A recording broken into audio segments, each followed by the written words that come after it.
నమస్కారం ఘంటారావానికి స్వాగతం. ముందుగా ప్రధాన అంశాలు. యాదాద్రి జిల్లా పెద్ద కందుకూరు పరిశ్రమలో భారీ పేలులు, ఒకరు మృతి, 8 మంది కార్మికులకు తీవ్ర గాయాలు.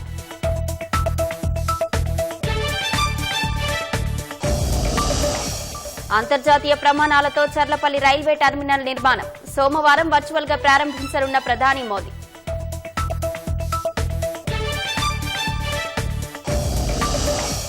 సాయంత్రం సమావేశం కానున్న రాష్ట్ర మంత్రివర్గం, రైతు భరోసా విధి విధానాల ఖరారు సహా కీలక అంశాలపై చర్చ.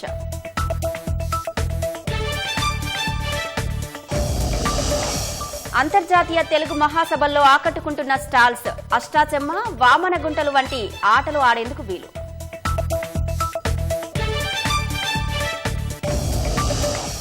అమెరికా ప్రతినిధుల సభ స్పీకర్ గా మరోసారి మైక్ జాన్సన్, ఉత్కంఠ పోరులో 3 ఓట్ల ఆధిక్యంతో గట్టెక్కిన రిపబ్లికన్ నేత.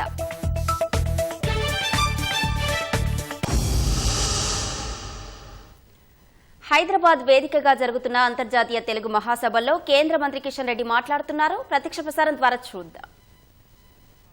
మన ప్రాంత అభివృద్ధికి మార్గం వేస్తుంది, కానీ భాష మనుగడకు మనము వాడికే మూలము. భాషను వాడకుండా భాషను పరిరక్షించలేమన్న విషయాన్ని మనవి చేస్తా ఉన్నాను. భాషను వాడడం ద్వారానే, భాషను వాడుకలోకి తేవడం ద్వారానే భాషను పరిరక్షిస్తాము తప్ప పుస్తకాలు ముద్రించడంలోనే లేకపోతే సోషల్ మీడియాలో పెట్టడంలోనే భాషను పరిరక్షించలేమన్న విషయాన్ని అన్ని కుటుంబాలు, తెలుగు సంబంధించినటువంటి ఈ అన్ని కుటుంబాలు కూడా గుర్తుపెట్టుకోవాలి. ప్రపంచంలో ఈరోజు అతి 3వ స్థానంలో పెద్ద భాష ఈరోజు తెలుగు భాష. దాన్ని మనం గుర్తుపెట్టుకోవాలి. ప్రతి ఇంట భగవద్గీత ఏ రకంగా ఉంటుందో, దాని పవిత్రత ఏ రకంగా ఉంటుందో, అదే విధంగా విదేశాలలో ఉన్న, స్వదేశంలో ఉన్న పెద్ద బాల శిక్ష కూడా ప్రతి ఇంట్లో ఉండాల్సినటువంటి అవసరం ఉంది. పిల్లలచే రోజు బాల సాహిత్యము చదివించాల్సినటువంటి అవసరం ఉంది. ఈరోజు ముఖ్యంగా మారినటువంటి టెక్నాలజీ కూడా పూర్తి స్థాయిలో మనం ఉపయోగించుకోవాలి. డిజిటల్ సెక్టార్లో తెలుగు భాషను క్రోడీకరించి భద్రపరిచి దాన్ని భావితరాలకు అందించేటువంటి ప్రయత్నం మనం చేయాలి. డిజిటల్ స్పేస్లో తెలుగు విస్తరిస్తూ ఉంది. తెలుగు సాహిత్యము, రచనలు, జర్నలిజము, తెలుగు సినిమా, వేరు రంగాలకు చెందినటువంటి వేరు గ్రూపులు, వేదికలు డిజిటల్ రంగంలో ఉన్నాయి. వాటన్నిటిని కూడా మన స్థాయిల్లో ప్రోత్సహించేటువంటి ప్రయత్నం చేయాలి. అన్ని రకాలుగా ఉన్నటువంటి పుస్తకాలను, సాహిత్యాన్ని, వ్యాకరణాన్ని డిజిటలైజ్ చేసేటువంటి ప్రయత్నము అందరం చేయాలి. ఎవరో ఒకరు చేస్తే కాదు, ప్రతి ఒక్కరు కూడా దోహదపడతానే భావితరాల్లో ఇంకా 200, 500, 1000 సంవత్సరాల తర్వాత కూడా ఆ యొక్క తెలుగు సాహిత్యము డిజిటల్లో కూడా అందుబాటులో ఉంటుంది. కాబట్టి ఇది తెలుగు భాష అభివృద్ధికి, తెలుగు భాష సంరక్షణకు కూడా దోహదపడుతుంది. ఆ విషయం పైన కూడా మనం దృష్టి పెట్టాల్సిన అవసరం ఉంది. నేడు తెలుగు వికీపీడియాలో అనేక రకాల వ్యాసాల సంఖ్య రోజుకు పెరుగుతూ ఉంది. నేను ప్రత్యేకంగా ఈరోజు డిజిటల్ రంగంలో క్రోడీకరిస్తున్నటువంటి వ్యక్తులందరినీ కూడా ఈరోజు అభినందించాల్సిన అవసరం ఉంది. మనకు తెలియకుండా ఆజ్ఞాతంలో ఉంటూ అనేక వందల వేల మంది ఈ తెలుగు భాషకు సంబంధించినటువంటి అనేక అంశాలను కూడా ఈరోజు డిజిటలైజ్ చేసి మన సెల్ ఫోన్లో కూడా చూసుకునే విధంగా మనకు అందుబాటులో తీసుకొస్తున్నారు. వాళ్ళందరినీ కూడా ఈ సందర్భంగా అభినందించాల్సిన అవసరం ఉందని చెప్పి కూడా నేను భావిస్తూ ఉన్నాను. యూట్యూబ్ పోస్ట్ కానీ, ఆడిబుల్ వంటి అనేక అప్లికేషన్స్లో మన తెలుగు పుస్తకాలలో ఆడియో రూపంలో ఈరోజు అందుబాటులో వస్తూ ఉన్నాయి. మాతృభాష పట్ల నిరాసక్తత రాకముందే, తెలుగును కనుమరుగు కాకముందే మనము పరిరక్షించుకునేటువంటి ప్రయత్నము చేయాల్సినటువంటి అవసరం ఉంది. బోధన భాషగా తెలుగు ప్రాచుర్యంలోకి తేవాలి. పాలన వివరాలు, అధికార ఉత్తర ప్రత్యుత్తరాలు తెలుగులో ఉండే విధంగా చూడాల్సిన అవసరం ఉంది. తెలుగు సాంకేతిక పరిజ్ఞానంలో కొత్త ఆవిష్కరణలకు తగిన కొత్త పదాలు సృష్టించాల్సిన అవసరం ఉంది. కొత్త టెక్నాలజీ వస్తుంది, కొత్త కార్యక్రమాలు వస్తున్నాయి. ఈరోజు అవన్నీ కూడా ఇంగ్లీష్లోనే ఉంటున్నాయి. ఈరోజు మనకు తెలుసు, మనం ఇళ్లలో మాట్లాడుతున్నటువంటి భాషలో మనము వాడుతున్నటువంటి భాష 30%. 70% పదాలు ఇంగ్లీష్లో వాడుతూ ఉన్నాం. బాత్రూమ్ కానీ, డైనింగ్ కానీ, లంచ్ కానీ, డిన్నర్ కానీ, బ్రేక్ఫాస్ట్ కానీ, లేకపోతే ఏది తీసుకున్నా కూడా మనకు తెలియకుండానే ఇంగ్లీష్లో వాడుతూ ఉన్నాం. ఒకసారి ఆలోచన చేయండి. ఈ ఇంగ్లీష్ రాకముందు మన పూర్వీకులు తెలుగులో ఏ రకంగా మాట్లాడుకునే వాళ్ళకి అప్పుడు పేర్లు లేవా? బాత్రూమ్లకు అప్పుడు పేరు లేదా? డైనింగ్ టేబుల్కి పేరు లేదా? చైరుకు పేరు లేదా? బ్రేక్ఫాస్ట్కి పేరు లేదా? లంచ్కి పేరు లేదా? డిన్నర్కు పేరు లేదా? కాబట్టి ఇవన్నీ కూడా మనకు తెలియకుండానే మన భాషను కలుషితం చేస్తూ ఉన్నాయి. మన భాషను కనుమరుగు చేసేటువంటి ప్రయత్నం మనకు తెలియకుండానే మన ఇంట్లో మనం వాడుతూ ఉన్నాము.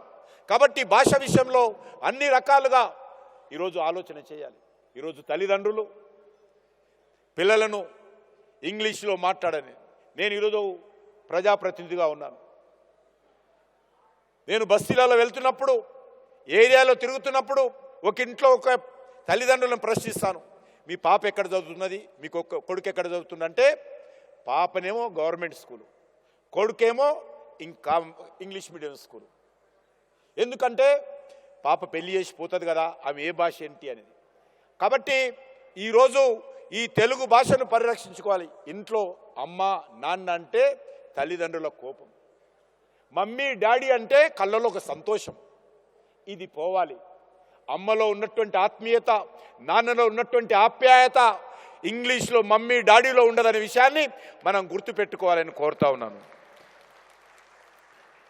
అంతేకాదు ఇంగ్లీష్ పదం లేనటువంటి భాషను, తెలుగును మన నిత్యం మాట్లాడే భాషలో మాట్లాడుతున్నామా?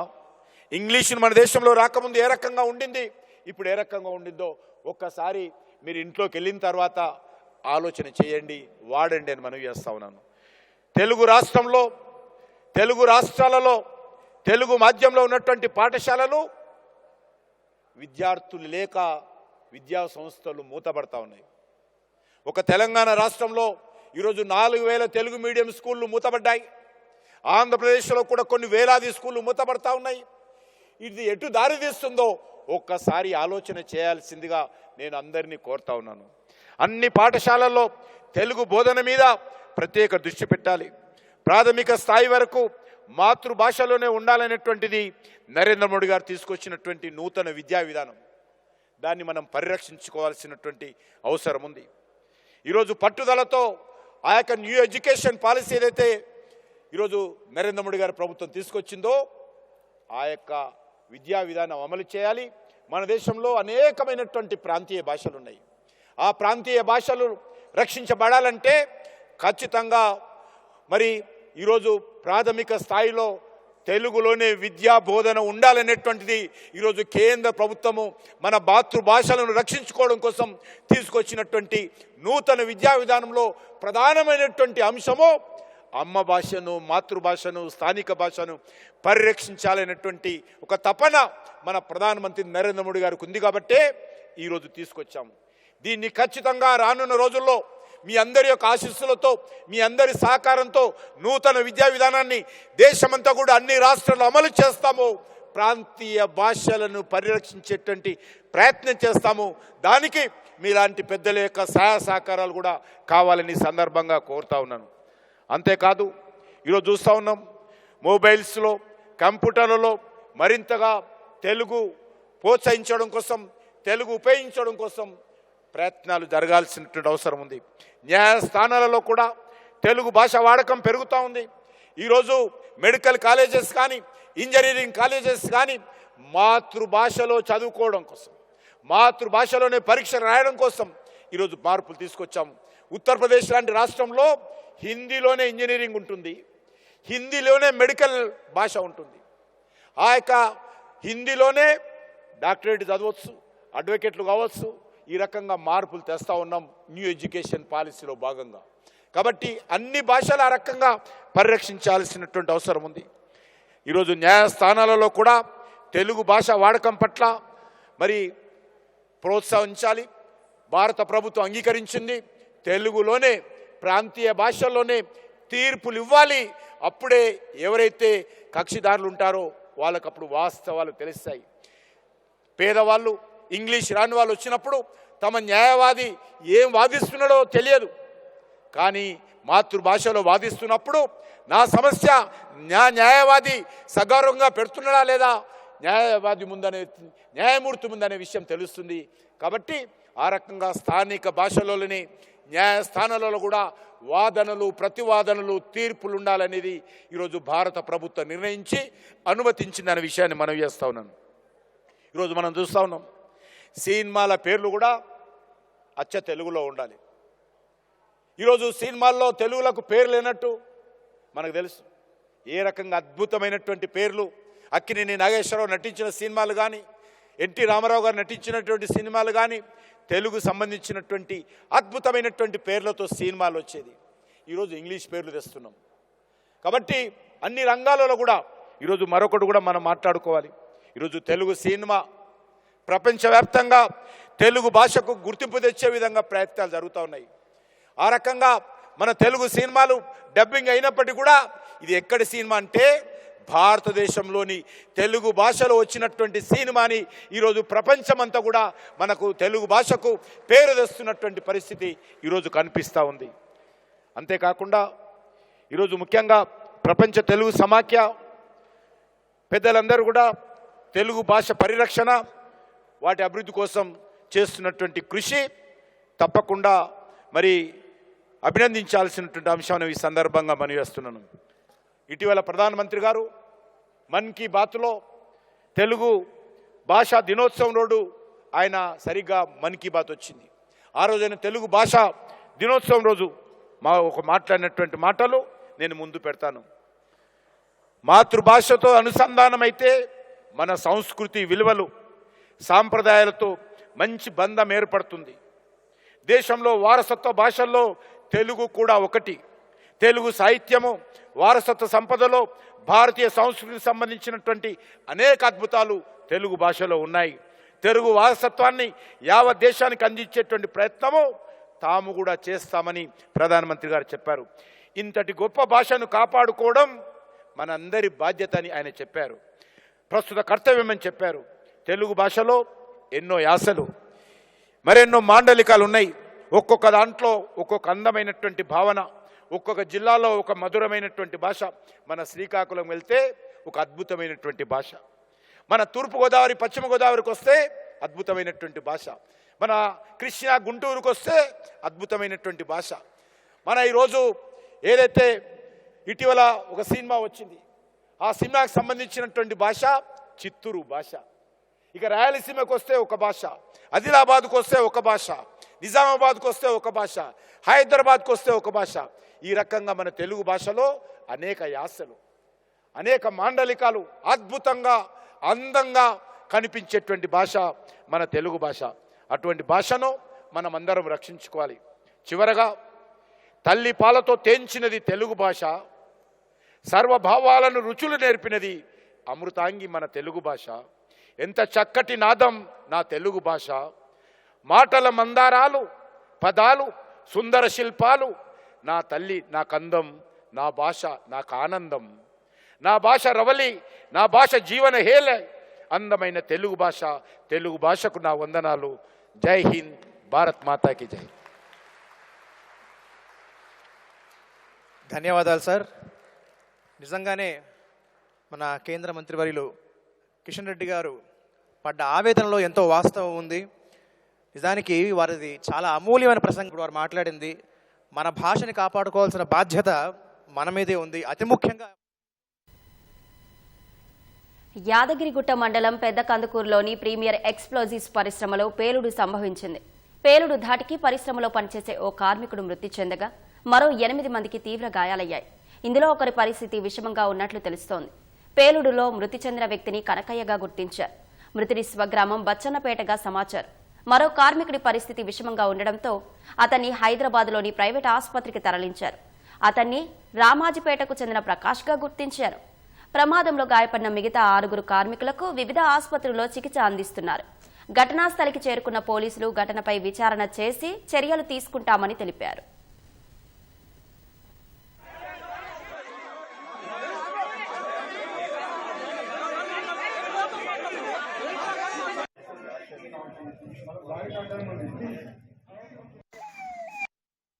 ఈరోజు ఉదయం జరిగింది దురదృష్టకరమైన సంఘటన.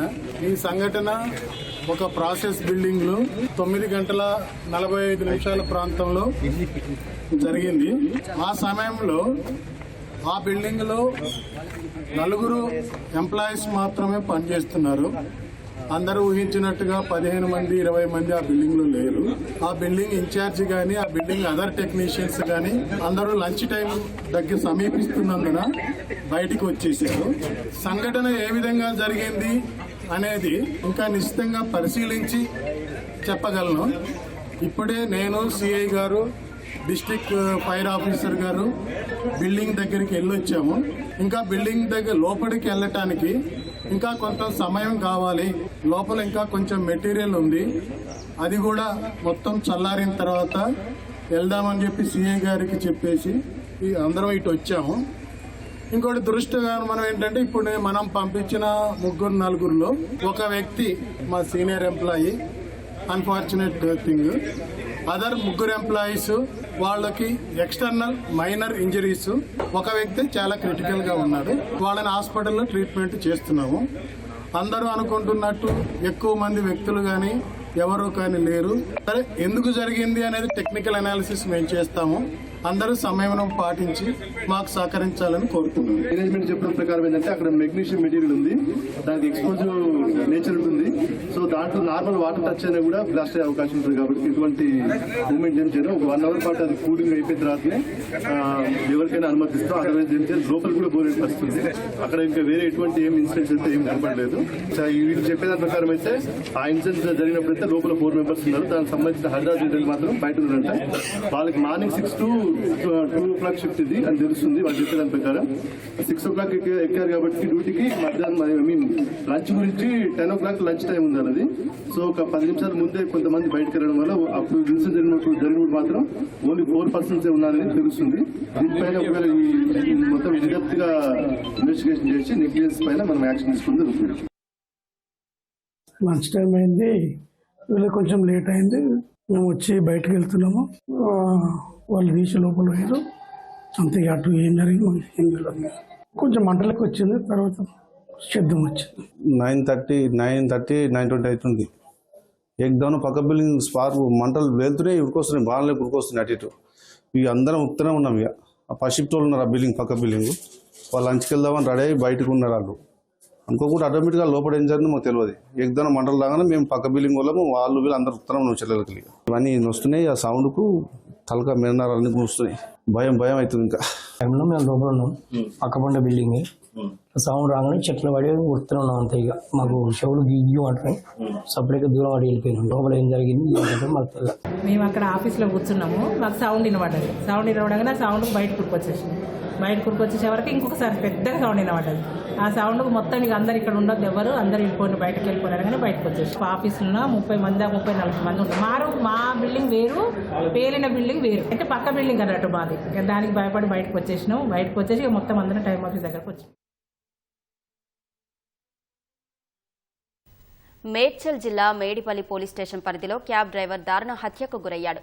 మిర్యాలగూడకు చెందిన మహేందర్ రెడ్డి, జనగామకు చెందిన కిరణ్ రెడ్డి మల్లికార్జున నగర్లోని అనురాగ్ రెడ్డి బాయ్స్ హాస్టల్లో ఉంటూ క్యాబ్ డ్రైవర్లుగా పనిచేస్తున్నారు. కొన్ని రోజులుగా మహేందర్ రెడ్డి వసతి గృహంలో ఉండటం లేదు. రాత్రి వసతి గృహానికి వచ్చిన మహేందర్ రెడ్డి కిరణ్తో ఘర్షణ పడ్డారు. ఆవేశంలో కత్తితో దాడి చేయడంతో మహేందర్ రెడ్డి అక్కడికక్కడే మృతి చెందాడు. ఘటనా స్థలికి చేరుకున్న మేడిపల్లి పోలీసులు హత్యకు గల కారణాలపై ఆరా తీశారు. మృతదేహాన్ని గాంధీ ఆసుపత్రికి తరలించారు. వసతి గృహంలో పనిచేసే ఓ మహిళతో ఉన్న వివాహేతర సంబంధమే హత్యకు కారణమని పోలీసులు భావిస్తున్నారు.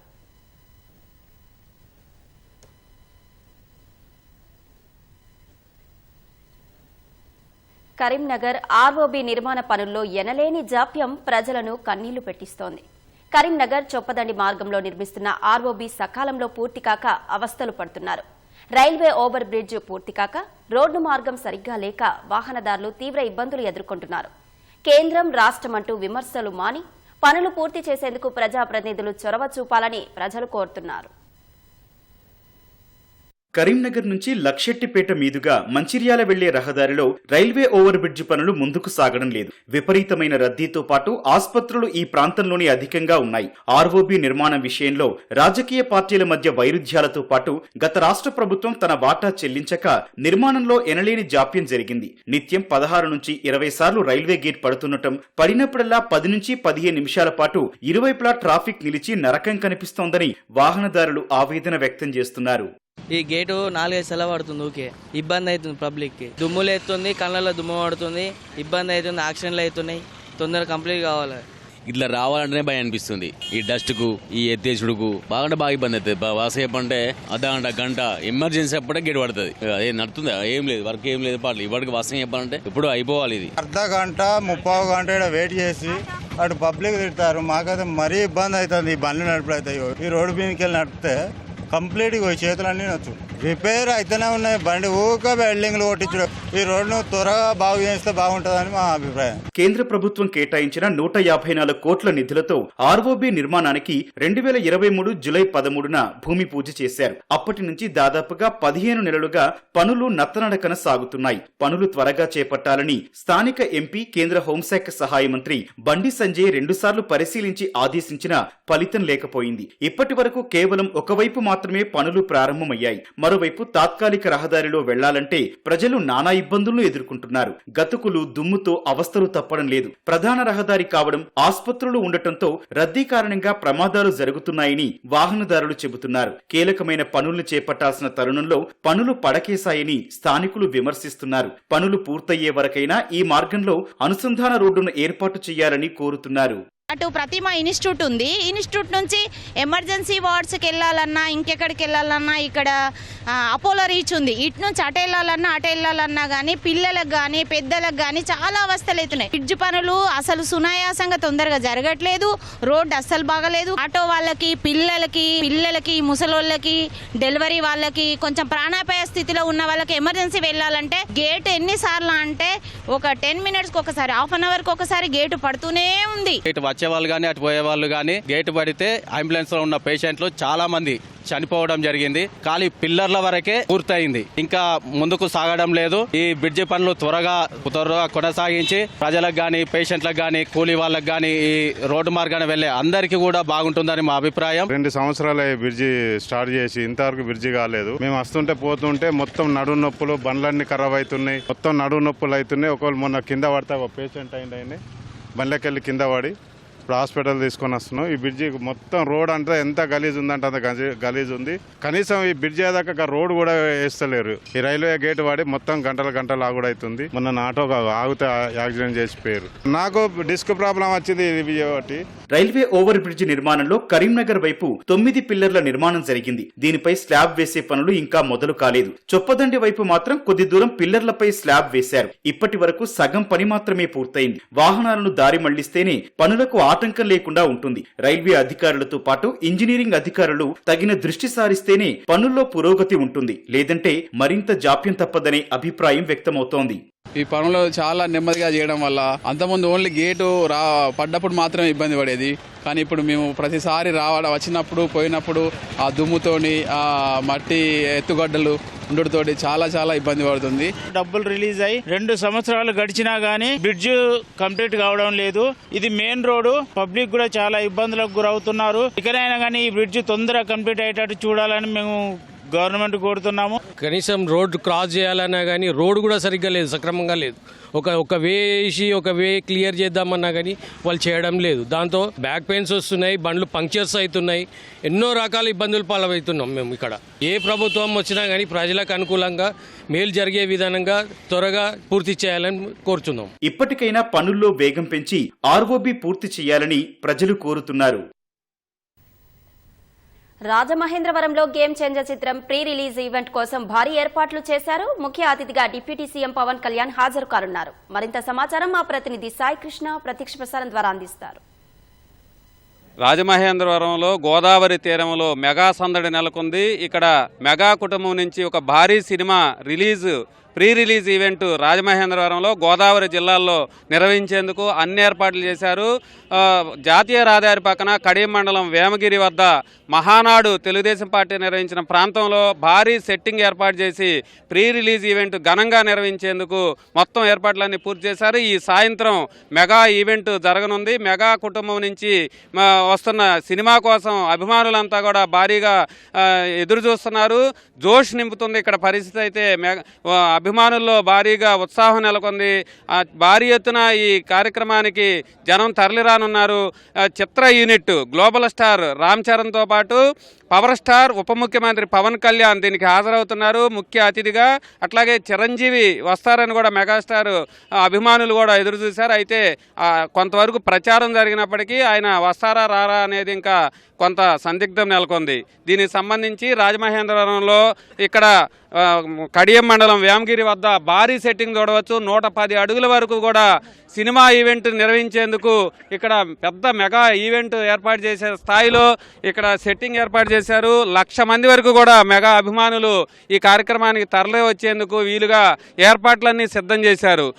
చిరంజీవి యువత అభిమానుల సంఘం వ్యవస్థాపక అధ్యక్షుడు మొత్తం స్వామినాయుడు ఉన్నారు. దీనికి సంబంధించి ఆయనతో మాట్లాడారు. సార్, ఈ మెగా ఈవెంట్ కోసం గోదావరి జిల్లాలన్నీ కూడా ఎదురు చూస్తున్నాయి. చాలా జోష్ ఉంది ఇక్కడ. ఎట్లా జరగబోతుంది ఈవెంట్? ఈ సాయంత్రం గేమ్ చేంజర్ ఈవెంట్ 4:15 ప్రారంభిస్తూ ఉన్నారు. దీనికి ముఖ్య అతిథిగా మన డిప్యూటీ సీఎం పవన్ కళ్యాణ్ గారు, వారితో పాటు గ్లోబల్ స్టార్ రామ్ చరణ్ గారు, చిత్ర యూనిట్ సభ్యులందరూ కూడా పాల్గొంటున్నారు. ఇది అంగరంగ వైభవంగా చేస్తున్న ఈవెంట్ కాబట్టి దిల్ రాజు గారు కోట్లాది రూపాయలు ఖర్చు పెట్టి ఇక్కడ తెలుగు ప్రేక్షకులకి భారతదేశంలోనే గొప్ప కళాఖండంగా నిలిచిపోయే విధంగా ఈవెంట్ ఇది. ఇన్ని లక్షల మంది పాల్గొన్న ప్రీ రిలీజ్ ఈవెంట్ ఏదైనా ఉందంటే ఇదే అని చెప్పొచ్చు. చాలా బాగా చేస్తున్నారు. జే మీడియా వారు కూడా అద్భుతంగా ఏర్పాట్లు చేశారు. ఇటు వచ్చి అధిక సంఖ్యలో ఇక్కడ సభా ప్రాంగణానికి చేరుకుంటున్నారని తెలిసి పోలీస్ శాఖ వారు కట్టుదిట్టమైన ఏర్పాట్లు చేశారు. మమ్మల్ని కూడా తగ్గించుకోమని చెప్పడం వల్ల దగ్గరలో ఉన్న గ్రౌండ్లో పెద్ద పెద్ద స్క్రీన్స్ ఏర్పాటు చేసి ఎవరికైతే లోపలికి అనుమతి ఇవ్వలేదో వారందరూ అక్కడ ఇది వీక్షించే విధంగా ఏర్పాటు చేయడం జరిగింది. నిర్మాత గారు కూడా లైవ్ ఏర్పాటు చేయడం జరిగింది. ఇంకా ఇళ్లలో కూర్చొని చూసే విధంగా ఏర్పాటు చేయడం జరిగింది. ఈ ఈవెంట్ చూడటానికి తెలుగు రాష్ట్రాల్లో ప్రజలే కాకుండా ఇతర దేశాల నుంచి, ఇతర రాష్ట్రాల నుంచి అధిక సంఖ్యలో రాజమండ్రి చేరుకున్నారు. చాలా గొప్పగా జరగబోతుంది. ముఖ్యంగా ఈ గేమ్ చేంజర్ ఘన విజయం సాధిస్తుందని చెప్పి మన ఘంటాపథంగా చెప్పొచ్చు. ఎందుకంటే ఇప్పటివరకు రిలీజ్ అయిన పాటలైన సూపర్ డూపర్ హిట్ అయిన 2 రోజుల క్రితం రిలీజ్ అయిన ట్రైలర్ కూడా అద్భుతంగా ఉంది. ప్రజాదరణ పొంది ఉంది. డెఫినెట్గా ఈ సినిమా హిట్ అవుతుంది. తమిళ శంకర్ గారు ఆధ్వర్యంలో నిర్మించిన, దర్శకత్వం వహించిన సినిమాలో రామ్ చరణ్ గారు అద్భుత నటన చూడబోతున్నాం. దీనికి కేంద్ర రాష్ట్ర ప్రభుత్వాలు ఖచ్చితంగా అవార్డులు ఇచ్చి తీరుతారు. మెగా సినిమా కుటుంబం నుంచి వచ్చే సినిమా అంటేనే ఎక్స్పెక్టేషన్స్ చాలా ఎక్కువ ఉంటాయి. అభిమానుల్లో చాలా జోష్ కూడా ఉంటుంది. ఈ సినిమా ఏ రేంజ్లో ఉండే అవకాశం ఉంది? ఇంతవరకు తెలుగు చిత్ర సినీ పరిశ్రమలో కావచ్చు, లేదా భారత సినీ చరిత్రలో కావచ్చు, అన్ని రికార్డులు తుడిచిపెట్టిపోయే విధంగా అద్భుతమైన రికార్డులు ఈ మన ఇండియాలోనే కాకుండా ఓవర్సీస్లోని మన యుఎస్లో కూడా ఆల్రెడీ అధిక సంఖ్యలో టికెట్లు కొని, అంటే రికార్డు స్థాయిలో ఒకే రోజుని సుమారు అమెరికా తీసుకుంటే ఒకే రోజుని 25 కోట్ల రూపాయలు పెట్టి టికెట్లు కొన్నారంటే దాన్ని బట్టి ఈ సినిమా ఎంత రేంజ్లో ఉందో చెప్పొచ్చు మనం.